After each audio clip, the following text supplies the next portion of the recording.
A'udzu billahi minasyaitonir rajim. Bismillahirrahmanirrahim. Assalamualaikum warahmatullahi wabarakatuh. Jumpa lagi teman. Kali ini dengan kisah yang baru, karya dari N. Sun Burung @ras 140217 yang berjudul Menantang Dukun Santet Kalimantan. Tapi sebelum kita masuk ke pembahasannya, alangkah baiknya nih kita berdoa dulu ya. Bismillah.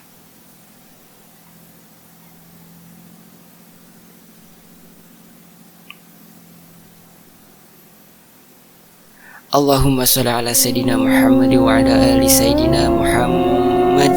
Amin. Oke, kita mulai.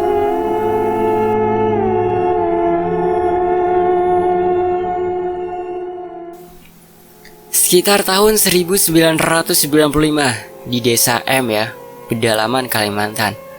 Desa yang jauh dari kota. Tepatnya desa M itu adalah desa di tengah hutan Kalimantan Tengah. Tapi itu dulu sih. Sekarang desa itu sudah mulai maju. Akses ke dunia luar pun sudah sangat banyak.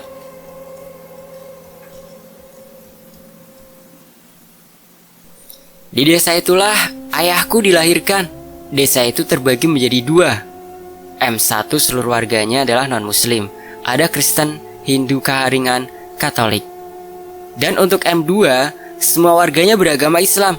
Dua desa ini dipisahkan oleh sungai yang membentang. Di kedua desa ini juga banyak dukun dan manusia jadi-jadian, atau yang sering kami sebut panguluh. Konon bila ada orang luar desa yang meninggal, si manusia jadi-jadian ini akan sakit kepala. Hingga malam tiba mereka akan berubah menjadi binatang dan membongkar kuburan si mati dan memakan bagian dalam tubuh si mati. Dan bila kita menduduki bekas si manusia jadi-jadian ini, maka kita akan ikut menjadi penguluh. Wow, itu sedikit bocoran tentang panguluh. Dan di cerita kali ini gak ada hubungannya sama sekali sama mereka ya, panguluh. Lain kali penulis akan ceritakan tentang makhluk jadi-jadian itu. Di desa M2 ada seorang dukun laki-laki yang terkenal hebat dalam menyembuhkan penyakit seperti santet, guna-guna, atau penyakit yang berkaitan dengan hal mistis. Pada suatu hari datanglah seorang perempuan bersama suaminya.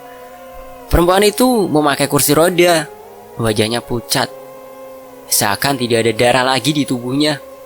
Mereka mengucapkan salam di depan rumah dukun itu, dan keluarlah seorang wanita berumur 25 tahunan, istrinya Mbah Dukun ya.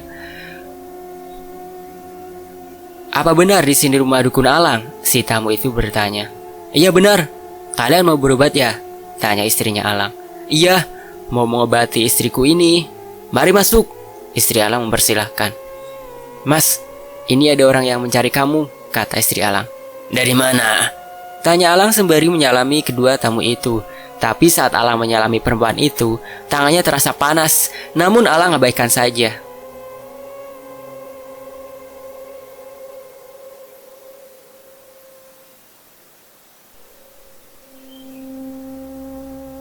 Kami datang dari P. Udah kesana kemari, kami berobat. Hasilnya tetap nihil. Untung ada yang ngasih alamat ini, ujar laki-laki yang bernama Arya itu menjelaskan. Coba ceritakan dari awal kenapa istrimu bisa menjadi seperti ini. Ayo minum, ujar istri Alang mempersilahkan. Istriku ini punya usaha kreditan barang, baju, dan lain-lain. Banyak orang yang pada ngutang sama istri saya ini. Usahanya lancar dan orang yang bayar juga lancar. Tapi ada satu keluarga yang alih ditagih. Susah ditagih. Bila ditagih selalu marah-marah sama istri saya. Habis itu, istri saya balik memarahi mereka. Bahkan istri saya berkelahi, jambak-jambakan rambut. Itu bekas cakarannya masih ada di pipi istri saya. Sudah berapa lama istrimu begini? Sekitar 1 tahunan, jawab Arya. Lalu bagaimana kabarnya yang utang itu? Setelah kejadian itu mereka sekeluarga pindah entah kemana. Malam ini kita akan memulai ritual penyembuhan untuk istrimu. Kalian diam di sini saja dulu. Saya akan keluar sebentar. Esi, sediakan makanan untuk mereka ya. Aku mau pergi dulu. "Iya mas," saut Esi dari dapur. "Ayo dimakan dulu makanannya, mumpung masih hangat," ujar Esi sambil tersenyum. "Iya terima kasih, maaf sudah merepotkan," ucap Arya. "Tamu itu adalah raja, jadi sudah seharusnya kami memberikan yang terbaik untuk kalian," ucap Esi ramah. Mereka pun menikmati menu makanan sederhana khas Dayak. "Enak sekali makanan ini. Sayur apa ini ya? Dan ikan ini sangat enak. Ditambah lagi sambal ini. Betul-betul makanan ternikmat." "Oh, sayur itu terbuat dari daun singkong yang masih muda dihaluskan, dicampur umbu pisang dan sambal itu dicampur dengan bawang ganda," ujar Esi menjelaskan. "Di desa kami ada sih daun singkong, tapi cara menghaluskannya berbeda. Di sana daun singkongnya ditumbuk dan dicampur dengan santan kelapa." Mereka pun terus mengobrol hingga Alang datang membawa bungkusan hitam dan daun sawang. "Hari hampir malam, buatkan mereka sajen," ujar Alang menyuruh istrinya. "Baringkan tubuh istrimu di dalam kamar itu Arya, dan tinggalkan kami bertiga. Kau tunggu di luar saja." Di dalam kamar itu banyak sekali mandau dan sumpit. Mandau itu senjata khas suku Dayak ya. Dan Alang terlihat sudah berganti pakaian. Di kepalanya sudah terpasang topi berhias kepala burung. Di pergelangan tangannya sudah memakai gelang akar dan pakaiannya hanya memakai celana pendek. Dan Alang mulai membuka bungkusan itu yang isinya ternyata sebuah tengkorak manusia. Membuat Arya merinding melihatnya. "Kamu heran melihat tengkorak ini? Ini adalah tengkorak leluhur kami. Sudah ratusan tahun tersimpan di rumah kepala suku di sini dan hanya boleh dipinjam saat ada acara wara. Wara itu mengabadikan arwah. Atau saat akan diadakan ritual pengobatan," ucap Alang tersenyum. "Sekarang kamu keluar saja, aku ingin memulai ritual." "Iya," ucap Arya sembari keluar dari kamar itu. Esi pun terlihat memasuki kamar itu membawa beberapa bunga dan sesajen di atas nyiru. Nyiru, wadah bundar yang sering digunakan untuk menampi beras. Kalau di Jawa tampah ya. Pintu kamar itu pun tertutup dan suasana di sana tiba-tiba menjadi hening. Hingga tiba-tiba terdengar sebuah jeritan panjang. "Ah!" Lalu terdengar Alang mengumpat marah. "Bangsat!" Dan pintu kamar pun terbuka. Terlihat Esi sudah terkapar dengan mulut dan hidung, serta semua pori-porinya mengeluarkan banyak sekali darah segar. Alang pun terlihat mengunyah sesuatu sebelum akhirnya ia mengambil sesuatu itu dari mulutnya dan membalurkan ke seluruh tubuh Esi. Ajaib! Darah itu perlahan-lahan berhenti keluar dan Esi mulai siuman. "Bersihkan tubuhmu dengan air bunga, mandilah, dan tutup seluruh tubuhmu dengan kain hitam," ujar Alang bergetar dan dia kembali memulai ritual itu. Dia mengelilingi tubuh istri Arya sambil menudingkan mandaunya pada tubuh yang tak berdaya itu. Dan setelah 7 putaran, Alang mengambil air di dalam bambu dan menyiramkannya ke seluruh tubuh perempuan itu. Setelah itu, Alang terlihat mengendus kepala perempuan itu. Lalu dia seperti menggigit dan menarik sesuatu dari kepala perempuan itu. Lalu melangkah sambil menari-nari keluar rumah. Alang terus menari sambil kakinya dihentak-hentakkan ke tanah. Dan tanah yang terkena hentakan kaki Alang seketika berlubang. Ada sekitar 13 lubang kecil. Dan di salah satu lubang itu, Alang meludahkan sesuatu yang ia gigit dari ubun-ubun istrinya Arya.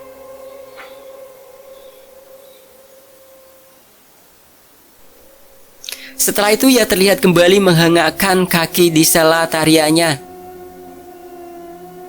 Dan lubang itu tertutup kembali. Namun hanya satu lubang yang tertutup dan yang ke-12 lubang masih terbuka. Alang kembali mengulang ritual itu hingga beberapa kali. Ada 7 lubang yang sudah tertutup.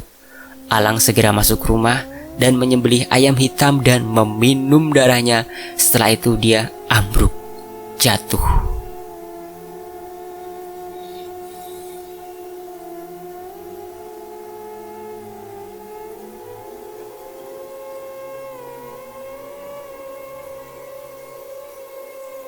Namun untuk beberapa saat Alang kembali bangun dan duduk bersandar. "Arya, santet yang menyerang istrimu sangat kuat. Ada 17 benda asing yang mereka kirimkan ke dalam tubuh istrimu. Aku hanya berhasil membuang 7 benda itu dan sisanya akan aku buang besok."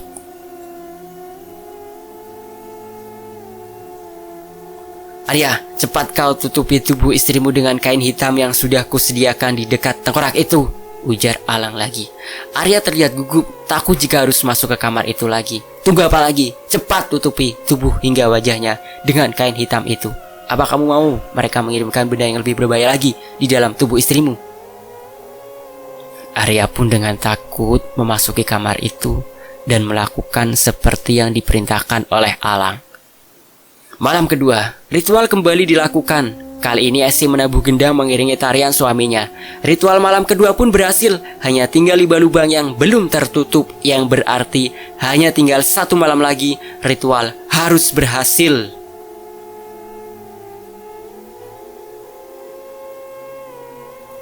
Singkat cerita, malam ketiga pun datang. Esi kembali menabuh gendang mengiringi tarian Alang. Hanya tinggal 1 buah lubang kosong lagi. Saat Alang hendak masuk ke rumah, tiba-tiba Esi berteriak dan terjatuh menggelepar. Sesaat kemudian tubuh Esi diam tak bergerak. "Esi!" teriak Alang menghampiri tubuh istrinya yang penuh darah. "Bangsat kau setan!" teriak Alang. Alang memasuki rumahnya dan membakar sesuatu. Dia mengasapi mandau bergagang emas itu dan melakukan beberapa ritual hingga mandau itu berdiri dan berputar kencang sekali. Alang membaca mantra dan di tangannya menggenggam daun sawang. Tubuhnya tak bergerak lagi. Tubuh halusnya meninggalkan raganya di kamar itu. Sementara di luar, warga desa mulai berdatangan, termasuk ayahku, untuk mengurus jenazah Esi. Dan di alam lain, Alang sedang beradu kekuatan dengan dukun yang sudah membunuh istrinya itu. Innalillahi. Sebenarnya Alang tidak mempunyai ilmu santet. Dia hanya bisa menyembuhkan orang yang terkena santet itu pun dengan ritual babalian. Tapi dia nekat menantang dukun santet itu. Alang hanya bisa menghindar dari serangan dukun itu dan sesekali menyerang menggunakan daun sawang itu. Hingga beberapa saat kemudian, Alang terkena sabetan daun sawang si dukun santet itu yang membuat Alang terluka parah. Tidak mau menyia-nyiakan kesempatan, si dukun santet itu pun terus berusaha melumpuhkan Alang yang terus menghindar dari serangan dukun itu. Tepat di waktu yang bersamaan, makhluk berjubah putih menyambar tubuh Alang dan membawanya kembali ke raganya. "Macan putih!" teriak dukun santet itu marah. Di kamar itu ternyata sudah ada ayahku. Panggil saja Mang Yansah yang duduk bersila di depan tubuh Alang. "Untung kita tepat waktu, jika tidak bisa mati anak ini," ucap nenek tua berjubah putih itu yang ternyata adalah sahabat gaib Mang Yansah. "Terus bagaimana dia ini?" tanya Mang Yansah pada sosok nenek tua tersebut. "Lukanya sangat parah. Luka di lehernya sangat besar. Luka di kakinya juga sangat besar. Dan yang paling parah di bagian belakang tubuhnya, dagingnya koyak, sangat lebar, hingga pinggang dan tulang pinggangnya juga memar. Butuh waktu lama agar dia bisa pulih kembali, itu pun dia tidak diserang lagi," ucap nenek tua itu. Mang Yansah menghela nafas panjang. "Lalu kita apakan tubuhnya?" "Rebahkan tubuhnya di kamar ini saja. Jangan kasih alas apa-apa kecuali batang pisang," ujar nenek tua itu. Mang Yansah pun bergegas keluar rumah untuk menebang batang pisang yang akan digunakan untuk alas tubuh Alang. Sekedar bocoran, Alang itu adalah keponakan ayahku. "Wih, apa kita tidak bisa menggunakan minyak tawar 1000 penyakit itu untuk Alang?" tanya Mang Yansah pada nenek tua itu. "Apa kau bodoh, Yansah? Penyakit Alang ini bukan penyakit biasa. Memang nama minyak itu tawar 1000 penyakit. Tapi untuk penyakit seperti Alang ini, walau kau minumkan pun tidak akan ada efeknya." "Apa kau tidak tahu atau masih belum paham? Jika tubuh halus kita terkena sabetan daun sawang, maka sakitnya 1000 kali lipat lebih sakit dari kau tergores mandau," ujar nenek tua itu meninggi. "Jika dilihat dengan mata manusia biasa, keponakanmu itu memang tidak terluka sedikit pun. Tapi jika dilihat oleh orang-orang yang berilmu, Alang saat ini terluka parah, sekarat. Lebih baik besok kau pergi ke Gunung Baong tuh, temui Dato Pohang, ceritakan semua ini padanya. Sementara kau pergi, Aku akan menunggui Alang di sini, ujar nenek itu lagi. Keesokan harinya, ayahku pergi untuk menemui Datuk Pohang di Gunung Bong itu. Setelah berjam-jam berjalan kaki, ayahku sampai di tempat Datuk Pohang tinggal. Sudah kubilang, kalau ilmu masih sekecil kelingking, jangan pernah menantang orang.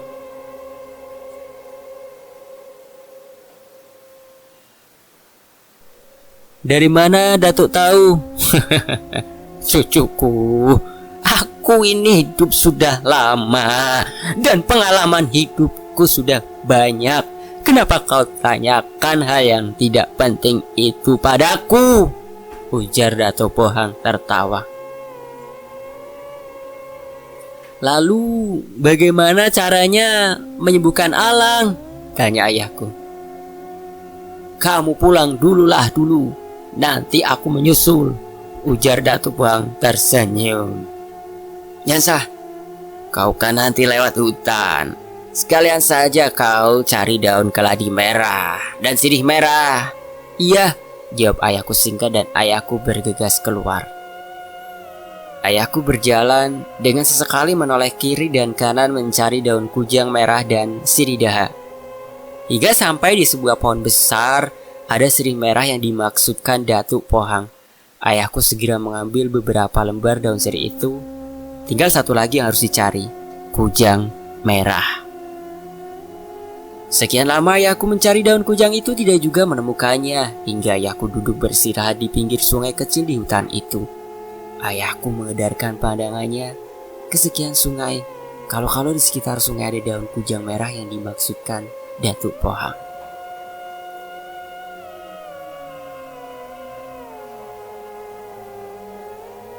Dan mata ayahku tertuju pada satu daun yang berwarna merah menyala tertutup daun-daun kecil. Hingga ayahku berjalan menghampiri tumbuhan itu untuk memastikan apakah itu daun kujang merah atau bukan. Dan setelah dekat, ayahku tersenyum. Ternyata tumbuhan itu memang kujang merah. Ayahku langsung mengambil beberapa daunnya yang lumayan besar itu. Setelah membasuh wajah dan minum air di sungai itu, ayahku pun kembali melanjutkan perjalanan. Dan pada sore harinya, ayahku sampai di rumah Alang. Ayahku langsung mandi ke sungai yang ada di belakang rumah Alang. Dan saat ayahku masuk ke rumah Alang, ayahku kaget melihat seseorang tengah duduk dan mengobrol dengan beberapa orang tetua desa. Bahkan kepala adat pun terlihat sedang berkumpul di ruang tamu rumah Alang. Sudah lama aku menunggumu. Sore hari baru kau sampai, ujar Datuk Pohang tersenyum. Datuk, lewat jalan yang mana? Kenapa aku tidak melihat Datuk di sungai? Ujar ayahku heran. Sungai tempat ayahku menemukan kujang itu adalah pertemuan dua jalan yang berbeda. Dan jalan yang digunakan ayahku adalah jalan terdekat menuju desa M.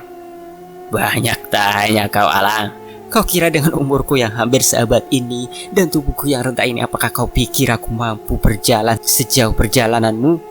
Tanya Datuk Alang berseloroh. Ayahku tersenyum kecut. Kalau aku tahu Datuk Pohang sampai secepat itu, lebih baik aku ikut dia saja tadi, batin ayahku. Kalau kau ikut aku, lalu siapa yang mencari daun itu? Ucap Datuk Pohang. Keren ya, walaupun di dalam batin Datuk Pohang tahu. Oke, lanjut. Malam ini, malam tepat malam Jumat bulan purnama, kita harus memandikan Alang dalam lesung tunggal tepat jam 12 malam nanti.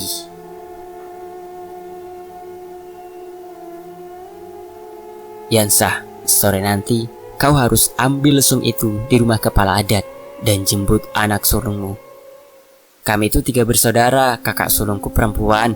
Dia memiliki kelebihan yang dalam hal pengobatan. Namun kakak sulungku selalu dilarang ayah untuk mengobati orang. Tapi saya takut anak saya tidak akan sanggup, Datuk, ucap ayahku cemas. Turuti saja perintahku. Cepat pergi sana, suruh Datuk Pohang ketus.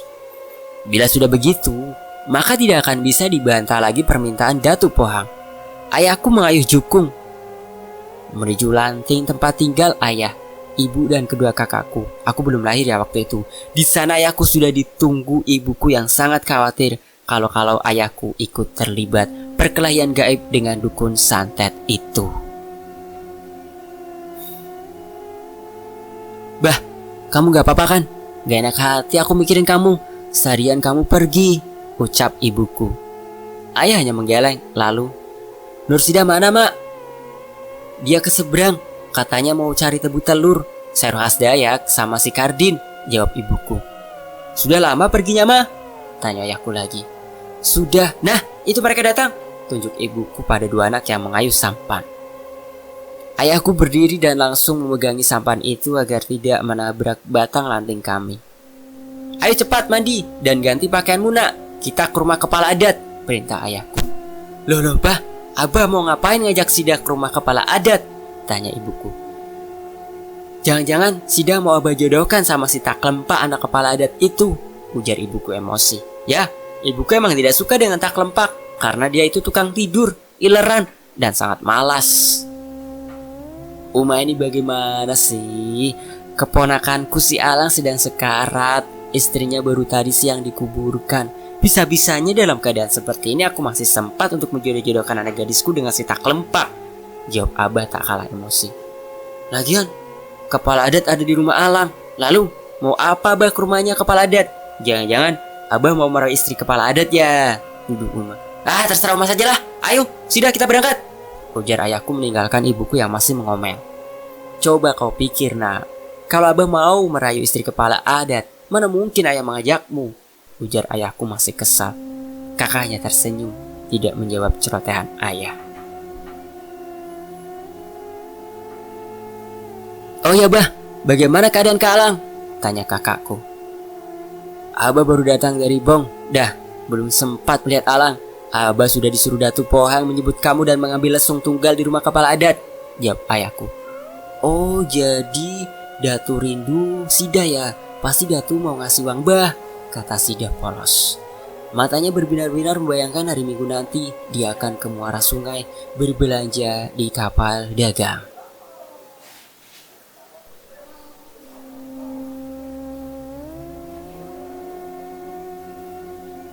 Ayahku hanya mengambil nafas panjang mendengar celotehan anak sulungnya. Mereka sampai di lanting, tempat kepala adat menyimpan getah yang sudah dikumpulkan. Sida dengan sigap melompat dari sampah dan menarik tali sampahnya untuk diikatkan di paku besi yang sudah tersedia. Ayo kita naik nak, ajak ayahku. Sida mengikuti ayahnya dari belakang. Sampai di depan rumah kepala adat. Ayahku memanggil istri kepala adat, namun tidak ada jawaban. Ayahku pun mulai mengetok pintu rumah itu. Iya, siapa ya? Jawab suara dari dalam. Ternyata itu adalah Taklempak. Dia sedang tidur ketika ayahku mengetok rumahnya dan dia masih mengusap-usap matanya. Dan ketika dia melihat Sida, dia langsung menutup pintu rumahnya, membasuh muka dan memakai bajunya. Baru setelah rapi, dia keluar lagi. Ayahku tersenyum kecut memandang kakakku. Ada apa, Mang? Tanya Taklempak sambil merapikan rambut dengan tangannya. Amang kesini disuruh amaimu. Amai itu ayah ya, bahasa Dayak Murung. Oh iya, tunggu sebentar ya Mang, saya ambilkan dulu, ujar Taklempak sambil melirik Sida. Sesaat kemudian dari arah kamar yang tadi dimasuki Taklempak ada teriakan. Mang, kenapa kamu diam saja? Tolong aku kesini, teriak Taklempak. Dasar tidak becus, kata ayahku mengumpat. Dengan santai, ayahku mengangkat lesung tunggal yang terbuat dari kayu pilihan itu. Kami permisi pulang ya, pamit ayahku. Dede Sida nanti kesini lagi ya. Kakakku hanya tersenyum menanggapi ucapan anak kepala adat itu. Bah, untuk apa lesung kayu ini? Tanya kakakku. Untuk kakakmu Alang mandi. Setelah berdayung melawan arus sungai yang deras, akhirnya mereka sampai. Sida langsung melompat turun meninggalkan ayahnya. Ayah hanya geleng-geleng kepala saja melihat kelakuan putrinya yang sudah berumur 17 tahun namun masih seperti anak-anak kecil. Datu, ujar Sida. Cucu Datu rupanya, ujar Datu Pohang tersenyum sembari memeluk Sida. Lama tidak bertemu, sekarang cucu Datu sudah besar, sudah menjadi gadis cantik, ucap Datuk Pohang. Sudah, yang sopan sama Datuk, ucap ayahku baru masuk rumah dan meletakkan lesung itu di belakang pintu.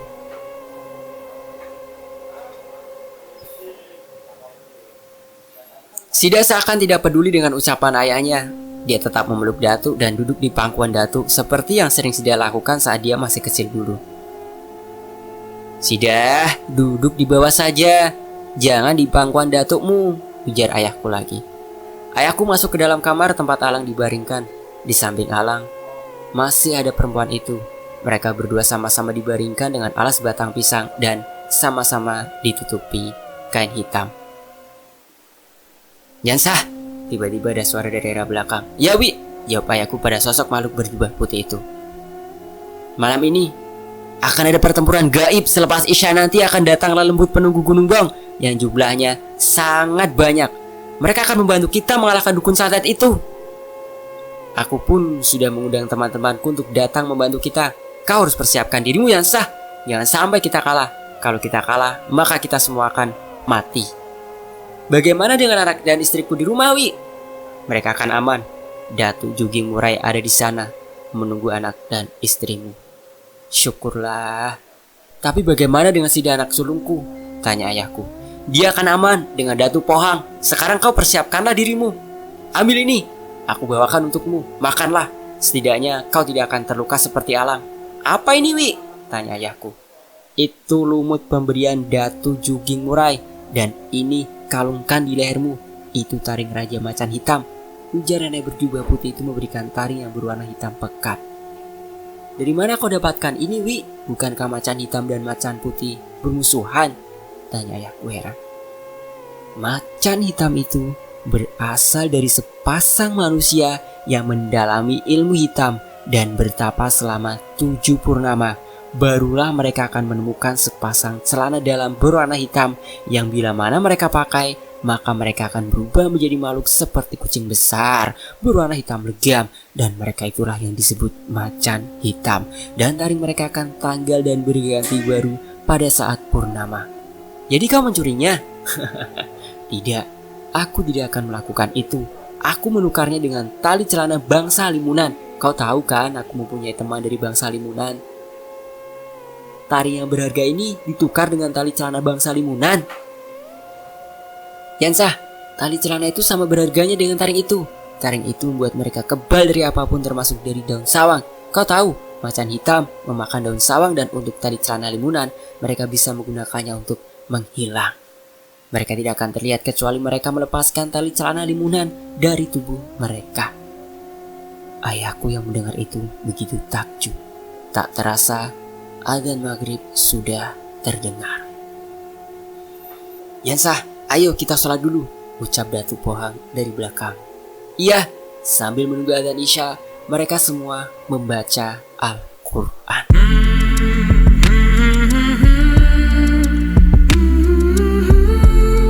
Sampai di sini dulu ya teman-teman. Insya Allah kita lanjut besok lagi.